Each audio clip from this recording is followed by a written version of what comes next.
सत्ययुग के अंतिम काल में, जब धर्म की ज्योति मंद पड़ने लगी थी, पूरी धरती अधर्म और अत्याचार से कांप रही थी। असुर राज हिरण्यकश्यपु का आतंक इतना बढ़ चुका था कि देवता, ऋषि, यहाँ तक कि स्वयं इंद्र भी भयभीत हो उठे थे। हिरण्यकश्यपु ने घमंड में आकर स्वयं को ईश्वर घोषित कर दिया। उसने अपने ही पुत्र भक्त प्रहलाद को भगवान विष्णु का नाम लेने के अपराध में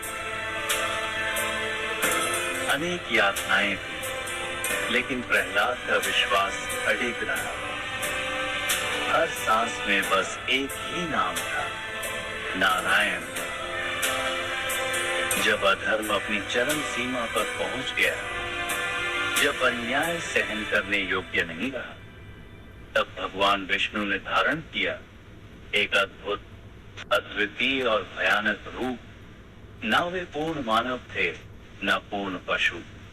वो प्रकट हुए नरसिंह अवतार के रूप में, अधर्म के विनाश और भक्त की रक्षा के लिए धरा पर अवतरित हुए आधे नर, आधे सिंह।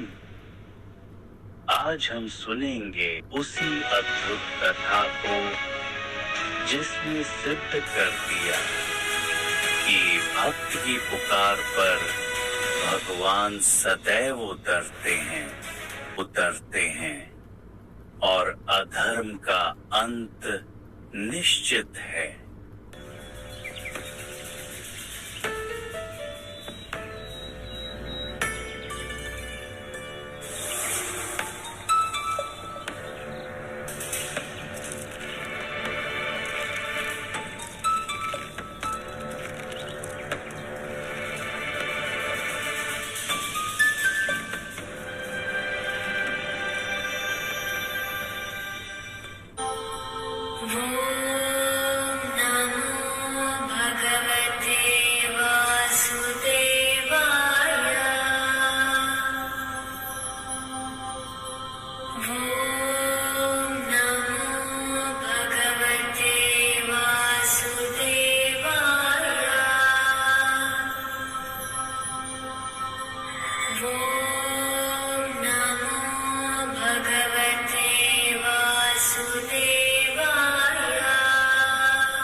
सत्यं वद,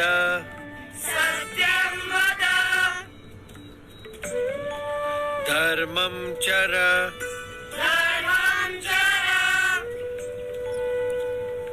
सत्यान्न प्रमदितव्यम्,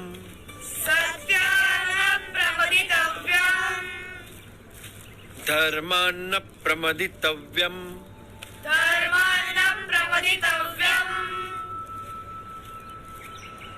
धर्म पालन, अहिंसा, सेवा, यह सब अच्छे मनुष्य जीवन के लक्षण है और इसीलिए इन सब सद्गुणों को अपनाते हुए परोपकारी जीवन जीना चाहिए।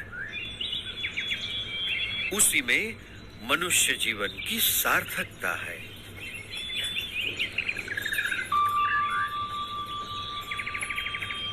बड़े ध्यान से सब सुन रहे हो। क्या समझ में आ रहा है? कुछ प्रश्न हो तो जरूर पूछना, झिझकना मत।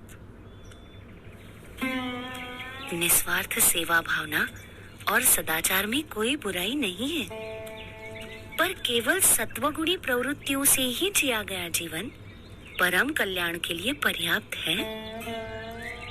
जन्म से लेकर मृत्यु तक यदि केवल इन सब में ही जीवन व्यतीत हो तो तो स्वयं का कल्याण कैसे होगा?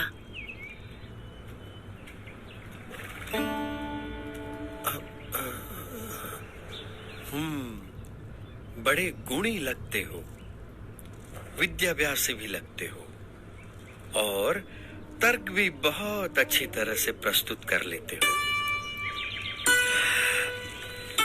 तो आप ही बताओ, आपका क्या विचार है? मनुष्य को कैसा जीवन जीना चाहिए?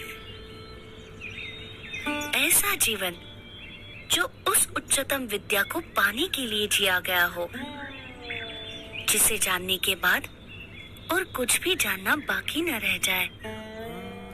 पर ऐसी कौन सी विद्या है? ब्रह्म विद्या, जिससे अपने अहंकार, स्वभाव, अज्ञान, इंद्रियों एवं अंतःकरण की गुलामी, हर प्रकार के दुख, सारे बंधन, जन्म मरण के चक्कर, इन सब से मुक्ति पाकर आत्यंतिक कल्याण प्राप्त होता है। पर केवल स्वयं के कल्याण के लिए जिया गया जीवन स्वार्थ सिद्धि का पर्याय बनकर ही नहीं रह जाएगा। यदि व्यक्ति यथार्थ रूप से आत्यंतिक कल्याण के मार्ग पर चल पड़े, तो उसका जीवन अपने आप ही सबके लिए कल्याणकारी बन रहता है, एक यज्ञ के समान बन जाता है। सबकी भलाई का यज्ञ, सबकी सेवा का यज्ञ, सबके कल्याण का यज्ञ। अच्छा, अब पर आप हो कौन? मैं नीलकंठ हूँ। आप इस उम्र में ऐसे अकेले क्यों निकल पड़े हो? सबको परम कल्याण के मार्ग पर प्रेरित करने के लिए यही मेरे जीवन का उद्देश्य है। उम्र से तो आप शिष्य जैसे लगते, पर ज्ञान से गुरु हो।